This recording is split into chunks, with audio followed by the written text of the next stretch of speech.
What's up, everybody? Good late afternoon or early evening, and it's time for the first Seahawks injury report of the week. And there's some pretty substantial things on this report, so let's go ahead and go through it and try to decipher it all. I got the tweet from Greg Bell here. Let's take a look at what we got today. So it's Wednesday. Keep that in mind. Usually, Wednesday practice reports, injury reports don't mean everything. They're just the first step that you got to take. And honestly, if you're participating in practice in any shape, way, or form on Wednesday, that's a pretty good indication you're going to be good for the game. So the fact that we have a lot of players who are listed as limited participants is not necessarily a bad thing. Nevertheless, let's go through this here. We had 4 did not participates today. We had, first, let's just lead off with the DK Metcalf one, because I think he's just going to not practice on Wednesday a lot this year because of his injury issues. I don't believe it's going to keep him out of a game. I don't believe it's going to cost him playing time. I think that DK, health-wise, he's not fine, but it's not going to keep him from playing in games. Let's put it that way. So that, not too worried about, but it is a thing. It is present. It is a factor that will probably affect his play in some way, even if he is playing. These other 3 guys, a little more interesting. We've got Jay Curhan. We knew about this one this morning. Actually, we knew about it on Sunday. It was said during that game that he was playing through an injury because we needed him. But realistically, if we could have helped it, he probably would not have been out there. So Jay Curhan did not practice, and I don't know exactly where this goes, but as much as people are not going to like hearing this, we need Jay Curhan right now. We do.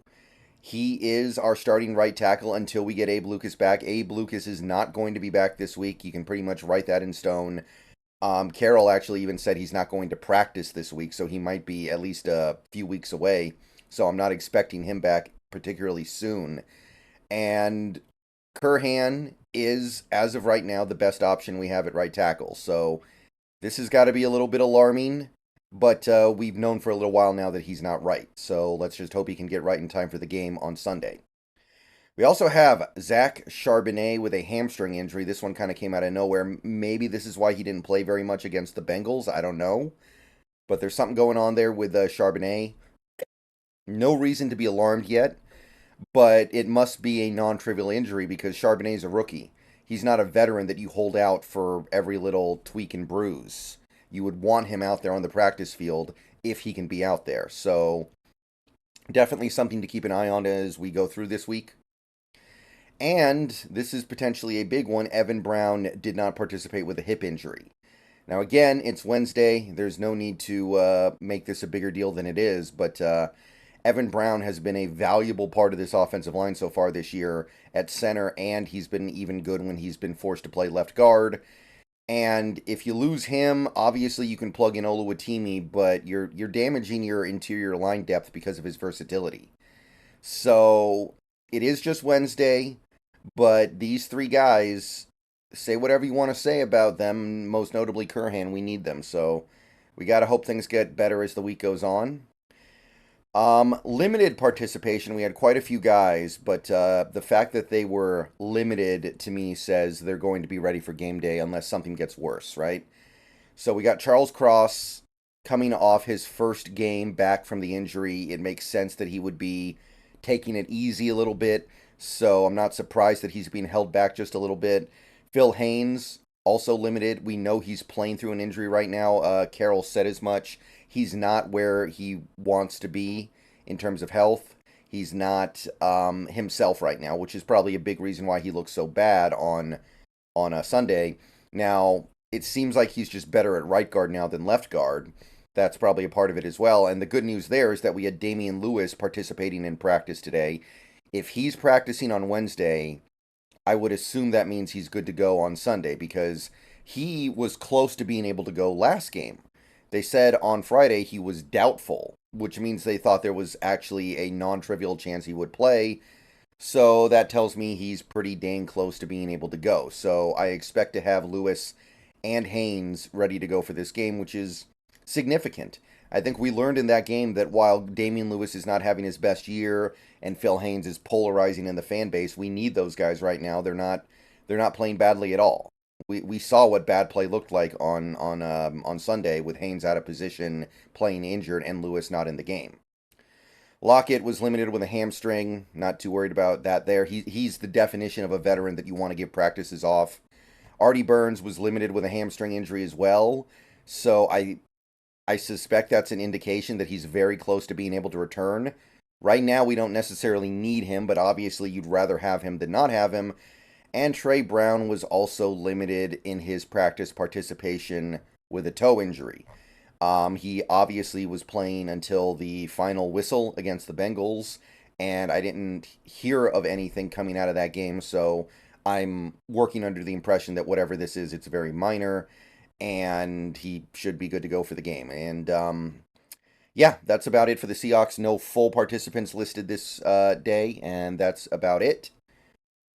So, by the way, you don't see Abe Lucas here because he's not really been activated yet. I think they opened up the window for him to come back, but he isn't actually back yet, and he's not expected to practice or play this week, so he wouldn't be listed here in case you're wondering where that is. Let's go over to the Cardinals side of things real quick. I got this tweet from Bo Brack over there. He's got the injury report for the week, and it's relatively robust, although they did kind of... The news in terms of the progression of this roster is actually mostly positive. So there's obviously two players in particular who got a lot of attention by practicing today. I'm talking about Kyler Murray and Budda Baker. They were both limited. And the fact that Kyler was, his window was activated made a lot of people think, oh, is Kyler going to play his first game back against the Seahawks? But the Cardinals have basically already stamped on that. They've already said Kyler, at best, will return for Week 8, and it's probably going to be a lengthy process to get him back on the field. I'm not expecting him back for a few weeks. We will probably have to deal with him in Week 18 if he hasn't re-injured himself by then. I got to believe that he'll be the opponent there, but this upcoming week, I don't see us playing Kyler.